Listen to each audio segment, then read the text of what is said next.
America Iran युद्धविरामात वाढ, अध्यक्ष Trump यांची सहमती, होर्मुझच्या सामुद्रधुनीत अमेरिकेकडून नाकेबंदीही सुरूच ठेवण्यावर ट्रम्प ठाम.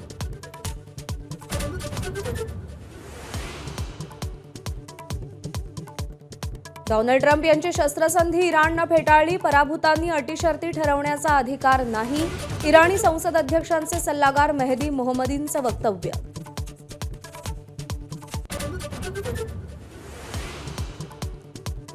राज्यातील शासकीय आणि निमशासकीय कर्मचाऱ्यांच्या संपाचा आजचा दुसरा दिवस. जुन्या पेन्शन योजनेसाठी कर्मचारी आक्रमक, निर्णय होईपर्यंत मागे न हटण्याचा निर्धार.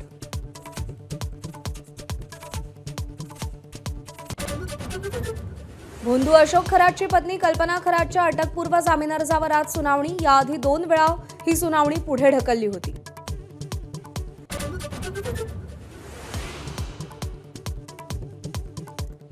अजितदादांच्या विमान अपघातावर माझ्याही मनात शंका. बारामतीच्या प्रचार सभेत सुनेत्रा पवारांचा अपघातावर पहिल्यांदाच जाहीर भाष्य. तर सत्य बाहेर येईपर्यंत शांत बसणार नाही, मुख्यमंत्र्यांचा पुनरुच्चार.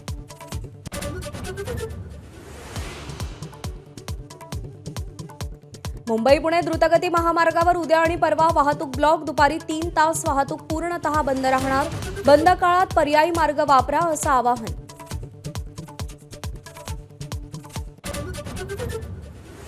पहलगाम हल्ल्याला आज 1 वर्ष पूर्ण. वर्षभरानंतरही हल्ल्याच्या जखमा देशवासियांच्या मनात भळभळत्या. ऑपरेशन सिंदूरच्या पराक्रमानं काही अंशी जखम भरली.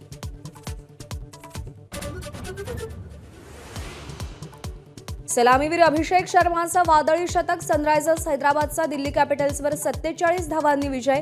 हैदराबादच्या 242 धावांचा पाठलाग करताना दिल्लीची 195 धावांपर्यंत मजल. धाराशिव जिल्ह्यामध्ये 309 शाळा कॉलेजांमधील कर्मचाऱ्यांचे पगार थकलेत. 5,000हून अधिक कर्मचाऱ्यांचे 40 कोटींचे पगार थकलेत. लाचलुचपत प्रतिबंधक विभागाच्या एका कारवाईमुळे पगाराला विलंब झालाय. वेतन पथकाचे अधीक्षक इम्रान खान पठाण लाच घेताना एसीबीच्या जाळ्यात अडकले. अधीक्षकांनाच अटक झाल्यानं मार्चमधले पगार अजूनही नाहीयेत. पठाणचा मोबाईल एसीबीच्या ताब्यात आहे. पगारासाठी त्यामुळे ओटीपी मिळत नाहीये. पठाण हे अँटी करप्शनमध्ये लाच घेताना अडकलेले आहेत. त्यामुळे त्यांचा मोबाईल जप्त करण्यात आला. त्यामुळे त्या ठिकाणी पुढील चार्ज जोपर्यंत फोन मिळणार नाही तोपर्यंत पगारी होणार नाहीत असं आम्हाला सांगण्यात आलं आहे. म्हणजे फोन जप्त असणं आणि पुढे चार्ज म्हणजे काय झालं नेमकं काय? त्याचा जो ओटीपी नंबर जो असतो तो ओटीपी नंबर जोपर्यंत कोट्यवधी रुपयाचा रक्कम असते, त्यामुळे तो ओटीपी नंबर जोपर्यंत संचालक पुणे शिक्षण विभागाचे ते जोपर्यंत देत नाहीत तोपर्यंत पगारी होणार नाहीत. एसआयटी चौकशी दरम्यान भोंदू अशोक खरातची प्रकृती बिघडल्याची माहिती मिळतेय. तातडीनं कार्डियाक अँब्युलन्स मागवून अशोक खरात याच्या प्रकृतीची तपासणी करण्यात आली. खरातला डोकेदुखी, मळमळ आणि उलटीचा त्रास होत असल्याची माहिती आहे. छातीत दुखत असल्यानं काही काळ त्याला ऑक्सिजन लावण्यात आला होता. 2 दिवसांपूर्वी अशोक खरातच्या वकिलांनी न्यायालयात खरातला न्यूरोसर्जनकडे घेऊन जाण्याची मागणी केलेली होती.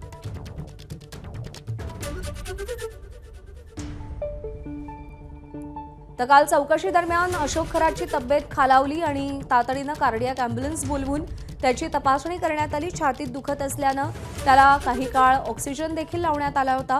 मळमळ, डोकेदुखीचा त्रास त्याला काल चौकशी दरम्यान होऊ लागला होता. दरम्यान त्याच्या वकिलांनी न्यायालयाकडे त्याला न्यूरोसर्जनकडे घेऊन जाण्याची मागणी केलेली होती.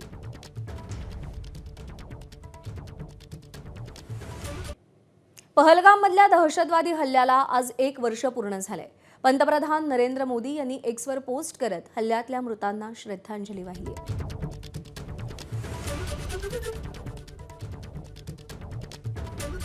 गेल्या वर्षी याच दिवशी पहलगाममधील दहशतवादी हल्ल्यात प्राण गमावलेल्या निष्पापांना श्रद्धांजली.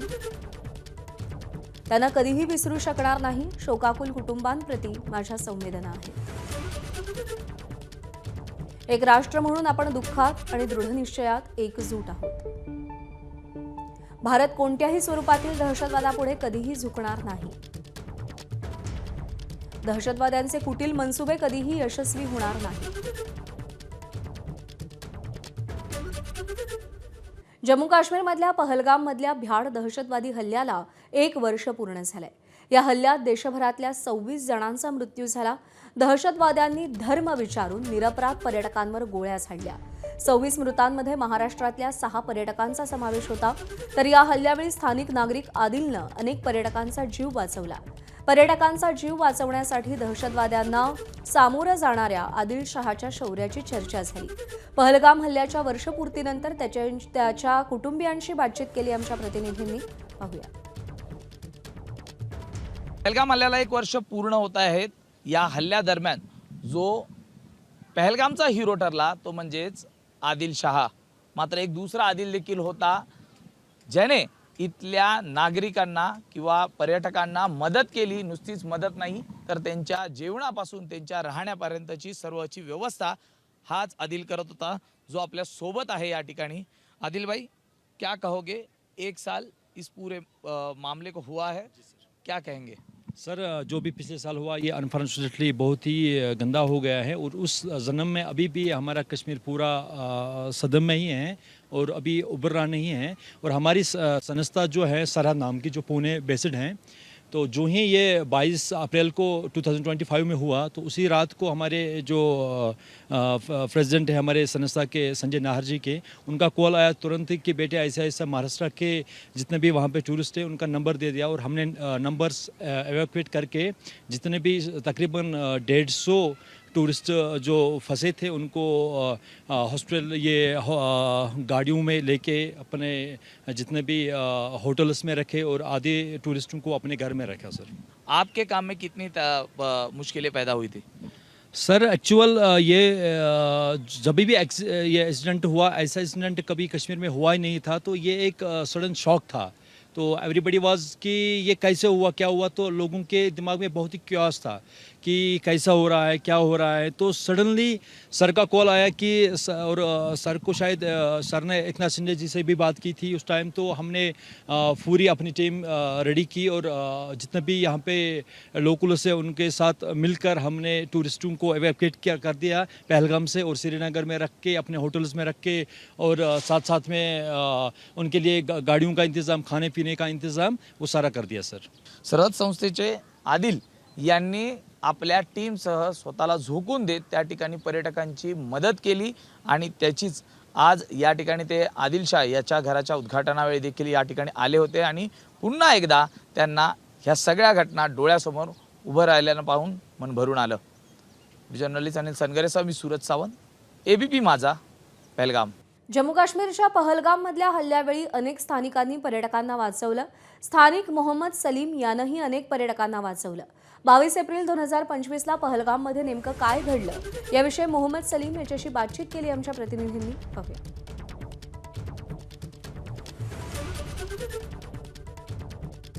रौफ वाणी त्याचबरोबर ती नजाकत या दोघांनी ज्या पद्धतीने पर्यटकांना त्या ठिकाणी वाचवलं त्यातलाच एक तिसरा होता जो कुणाच्याही कधीच डोळ्यात आला नाही किंवा त्याने आपलं काम केलं मात्र त्याची चर्चाच कुठे झाली नाही आहे. हे मोहम्मद सलीम खान जे आपल्या सोबत आहेत आणि आपण त्यांच्याशी बातचीत करणार आहोत. नेमकं त्यावेळी काय घडलं, कारण ते जो शहीद आदिल शाह आहे त्याचाच तो शेजारी आहे, त्याच गावचा आहे. मात्र कामानिमित्त ते पहलगाममध्ये थांबतात. मुजोरीचं काम आता सध्या त्यांनी सुरू केलेलं आहे.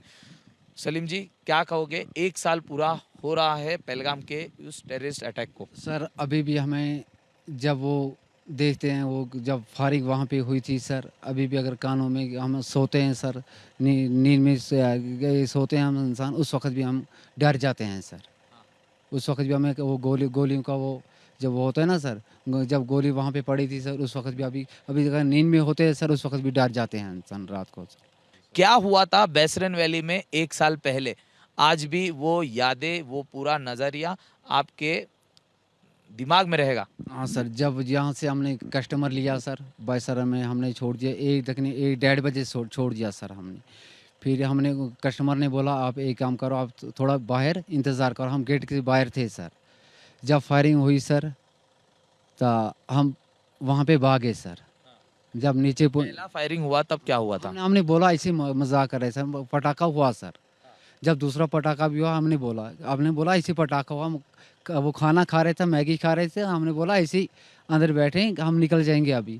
जब ज़्यादा फायरिंग हुई सर तो सब भागने लगे, शाल वाले भी घोड़े वाले भी सब भागे सर, वहाँ पे कोई रुका नहीं सर वहाँ पे। तभी आपके साथ आदिल भाई कहाँ पर मौजूद थे? आपकी उनसे कब आखिरी बात हो चुकी थी? जब यहाँ से हम गए थे सर तो वो हमारे साथ था, यहाँ से जो दुनो वेली है वहाँ से बात हुई थी सर।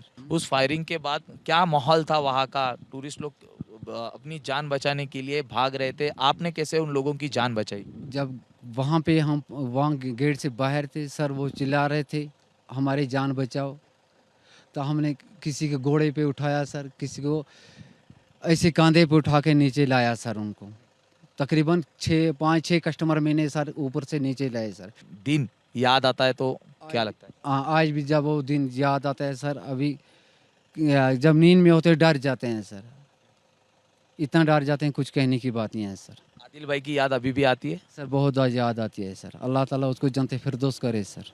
इराण अमेरिका तणावासंदर्भातली ही मोठी बातमी आहे। अध्यक्ष डोनाल्ड ट्रम्प यांनी इराणसोबतचा युद्धविराम वाढवलाय। पाकिस्तानच्या विनंतीनुसार हा युद्धविराम वाढवण्यात आलाय। ट्रम्प यांनी आपल्या सोशल मीडियावरून ही माहिती जाहीर केली आहे। इराण प्रस्ताव देईपर्यंत आणि दोन्ही देशांची शांतीवार्ता होईपर्यंत हा युद्धविराम असेल असं त्यांनी स्पष्ट केलंय। मात्र एकीकडे युद्धविरामात वाढ केली असती तरी होर्मुझची नाकेबंदी कायम राहणार आहे। युद्धविराम आणि चर्चेबाबत इराण सरकारमध्ये गंभीर स्वरूपाचे मतभेद आहेत असं ट्रम्प यांनी म्हटलंय। त्यामुळे तिथल्या नेत्यांना एक संधी देण्यासाठी अमेरिकेनं हल्ले थांबवलेत असंही डोनाल्ड ट्रम्प म्हणाले।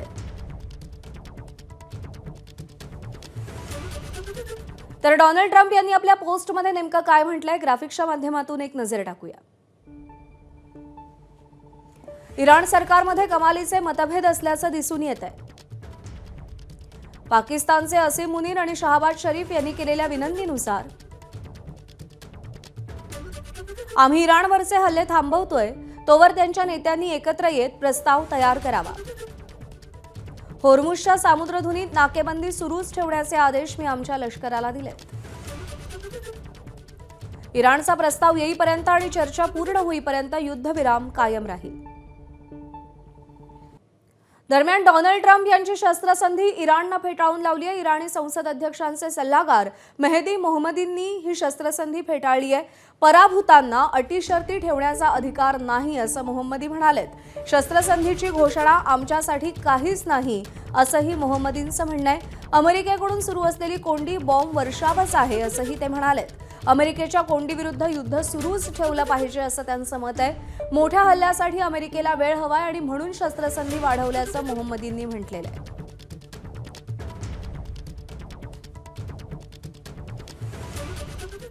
युद्धविराम वाढवताना ट्रम्प यांनी होर्मुझच्या सामुद्रधुनीतील नाकेबंदी कायम ठेवण्याचं मात्र जाहीर केलंय। इराणनं यावरती तीव्र संताप व्यक्त केलाय। नाकेबंदी कायम राहिली तर इराण नाकेबंदी तोडून टाकेल असा इशारा त्यांनी दिलाय। नाकेबंदी सुरूच ठेवणार असाल तर इराणही होर्मुझ खुलं करणार नाही असं इराणनं जाहीर केलंय। नाकेबंदी कायम म्हणजे शत्रुत्व कायम असं इराणनं म्हटलंय।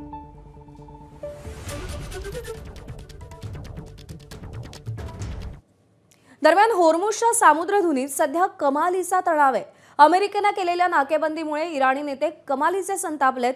अमेरिकेची समुद्रात चाचेगिरी सुरू असल्याची टीका इराणच्या परराष्ट्र मंत्रालयानं केली आहे। अमेरिकेची नाकेबंदी हे युद्धविरामाचं उल्लंघन असल्याची टीकाही करण्यात येते। अमेरिका अशीच मनमानी करत राहिली तर समुद्री स्वातंत्र्य धोक्यात येईल अशी टीका इराणनं केली आहे।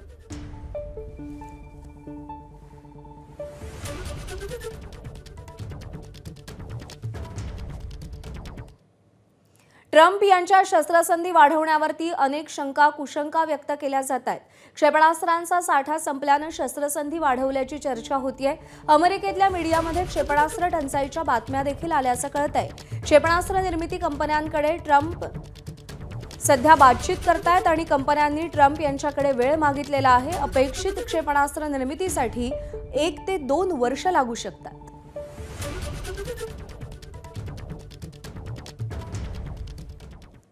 शस्त्रसंधीला मुदतवाढ देण्याचं पाकिस्तानकडून स्वागत करण्यात आलंय। पंतप्रधान शहबाज शरीफ यांनी डोनाल्ड ट्रम्प यांचे आभार मानले। पाकिस्तानच्या विनंतीमुळे शस्त्रसंधी वाढवली असं ट्रम्प यांनी वक्तव्य केलंय। दोन्ही देशातील चर्चेबद्दल शरीफ यांच्याकडून आशा व्यक्त केली जातेय। दुसऱ्या फेरीची चर्चा झाली की समझोता होईल असा विश्वास शहबाज शरीफ यांनी व्यक्त केलाय।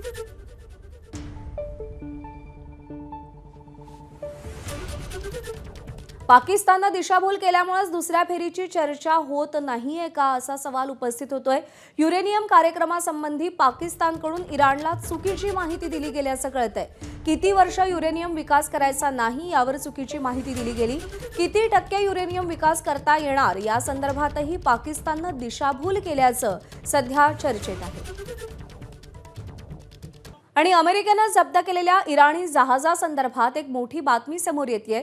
इराणच्या व्यापारी जहाजावरती क्षेपणास्त्रांसाठी लागणारं एक केमिकल असल्याचा आरोप केला गेलाय. हे केमिकल चीनकडून अमेरिकेकडे नेलं जात होतं असा आरोप अमेरिकेनं केलाय. या केमिकलचा वापर अमेरिकेविरोधात होणार होता असा दावा अमेरिकेनं केलाय. जहाजावर आक्षेपार्ह साहित्य मिळाल्याची पुष्टी अध्यक्ष ट्रम्प यांनीही केली आहे. चीन इराणला मदत करत असल्याचा आरोप आधीपासूनच होत होता. आता या जहाज प्रकरणामुळे दोन महासत्तांमधला तणाव वाढल्याचं दिसतंय.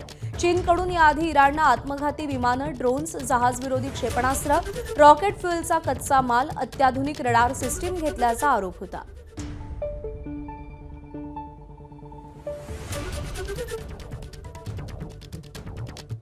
दरम्यान ओमानच्या आखातात इराणी जहाजावरच्या हल्ल्याचा मुद्दा आता संयुक्त राष्ट्रांमध्ये गेलाय. इराणनं अमेरिकेची संयुक्त राष्ट्रांकडे तक्रार केली आहे. इराणी व्यापारी जहाजावरील हल्ल्यावरून इराण आक्रमक झालाय. इराणनं जहाजाचा मुद्दा संयुक्त राष्ट्रांमध्ये नेलेला आहे.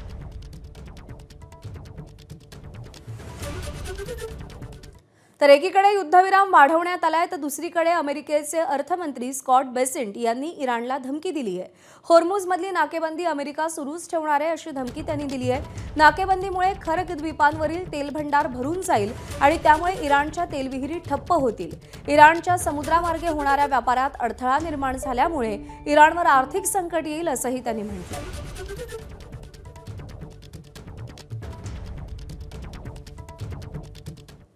अमेरिकेच्या नाकेबंदीमुळे इराणी तेलवाहू जहाज माघारी गेलंय. कच्च्या तेलानं भरलेला ऑइल टँकर अमेरिकेनं माघारी पाठवलाय. इराणी ध्वज असलेला ऑइल टँकर अमेरिकेनं परत पाठवलाय. 20 लाख बॅरल तेल घेऊन हा इराणी ऑइल टँकर निघालेला होता.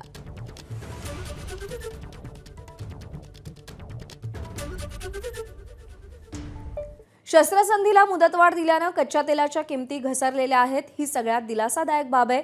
कच्चं तेल प्रति बॅरल $101 वरून $90 पर्यंत खाली घसरलंय.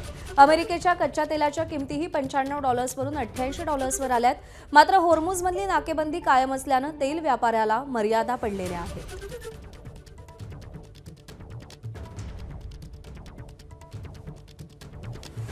दरम्यान काल पाकिस्तानात दोन्ही देशात चर्चा होणार होती. अमेरिकेची 10 विमानं पाकिस्तानात आली.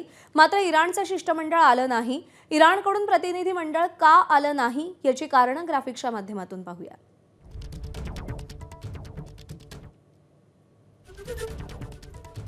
पहिल्या फेरीतली आश्वासनं अमेरिकेनं पाळली नाहीत असा आरोप होतोय.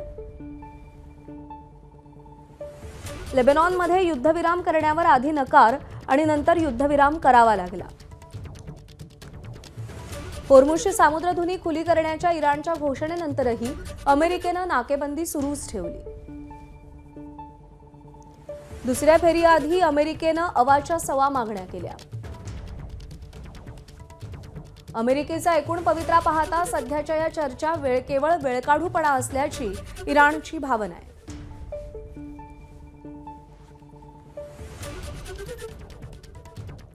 युद्धामुळे अमेरिकेत अध्यक्ष डोनाल्ड ट्रम्प यांची लोकप्रियता कमालीची घटली आहे. अमेरिकेतल्या वृत्तसंस्थेनं मार्केट रिसर्च कंपनीसह केलेला ओपिनियन पोल समोर आलाय.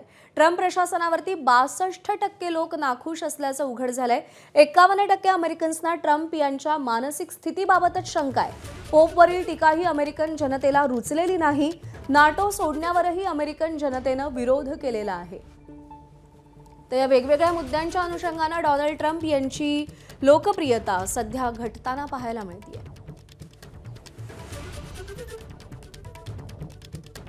भोंदू अशोक खरातची पत्नी कल्पना खरातच्या अटकपूर्व जामीन अर्जावरती आज सुनावणी होणार आहे. राहाता सत्र न्यायालयामध्ये यापूर्वी 2 वेळा सुनावणी पुढे ढकलण्यात आली आहे. पहिल्या तारखेला आरोपीचे वकील हजर नव्हते तर दुसऱ्या तारखेला फिर्यादीनं आपलं म्हणणं मांडण्यासाठी वेळ मागितल्यानं सुनावणी पुढे ढकलण्यात आली होती. आज दुपारी होणाऱ्या सुनावणीमध्ये फिर्यादीसह सरकारी आणि आरोपी पक्षाच्या वतीनं युक्तिवाद होऊन अटकपूर्व जामीन अर्जावरती निर्णय होण्याची शक्यता आहे. नवी मुंबई महापालिकेचे उपायुक्त कैलाश गायकवाड यांना 42,000ची लाच घेताना रंगेहात अटक करण्यात आली. सीबीडी येथील महानगरपालिका मुख्यालयात ही कारवाई करण्यात आली. कैलास गायकवाड यांच्याकडे अतिक्रमण विभाग होता. या विभागाचं काम करणारे ठेकेदार दशरथ सुरवसे यांच्याकडून ही लाच मागण्यात आली होती. केलेल्या कामाचं बिल काढण्यासाठी कैलास गायकवाड यांनी लाचेची मागणी केली होती. या प्रकरणी ठेकेदार दशरथ सुरवसे यांनी लाचलुचपत विभागाकडे तक्रार दाखल केली होती. वसई तहसील कार्यालयात काल दुपारी लाचलुचपत प्रतिबंधक विभागानं मोठी कारवाई केली. वसई तहसीलमधील एका कर्मचाऱ्याला लाच घेताना अटक करण्यात आली. मात्र अप्पल तहसीलदार विनोद बाळकृष्ण धोत्रे फरार असून त्यांचा शोध सुरू आहे. तक्रारदाराच्या जमिनीची एनए करून मिळावी यासाठी धोत्रेंनी तब्बल 40 लाखांची मागणी केली होती. काही तडजोडीअंती धोत्रेंना 7 लाख रुपये देण्याचं ठरलं. या पार्श्वभूमीवर एसीबीनं काल सापळा रचला. तक्रारदाराकडून ही रक्कम स्वीकारताना अनिल प्रभाकर चौबल या व्यक्तीला ताब्यात घेण्यात आलं. या प्रकरणी वसई पोलीस ठाण्यात गुन्हा दाखल करण्यात आलाय. वसई तहसील कार्यालयाचा इतिहास पाहता भ्रष्टाचारामुळे हे कार्यालय वारंवार चर्चेत राहिलेलं आहे. केदारनाथ मंदिराचे दरवाजे उघडलेत. मंत्रोच्चारांच्या गजरात भाविकांच्या उत्साहात दरवाजे उघडले. आजपासून केदारनाथ यात्रेला सुरुवात होतीये. मुख्यमंत्री पुष्करसिंग धामी कपाटं उघडताना उपस्थित होते. 11वं ज्योतिर्लिंग म्हणून केदारनाथ जगप्रसिद्ध आहे. दरवाजे उघडताना हर हर महादेवचा गजर करण्यात आला.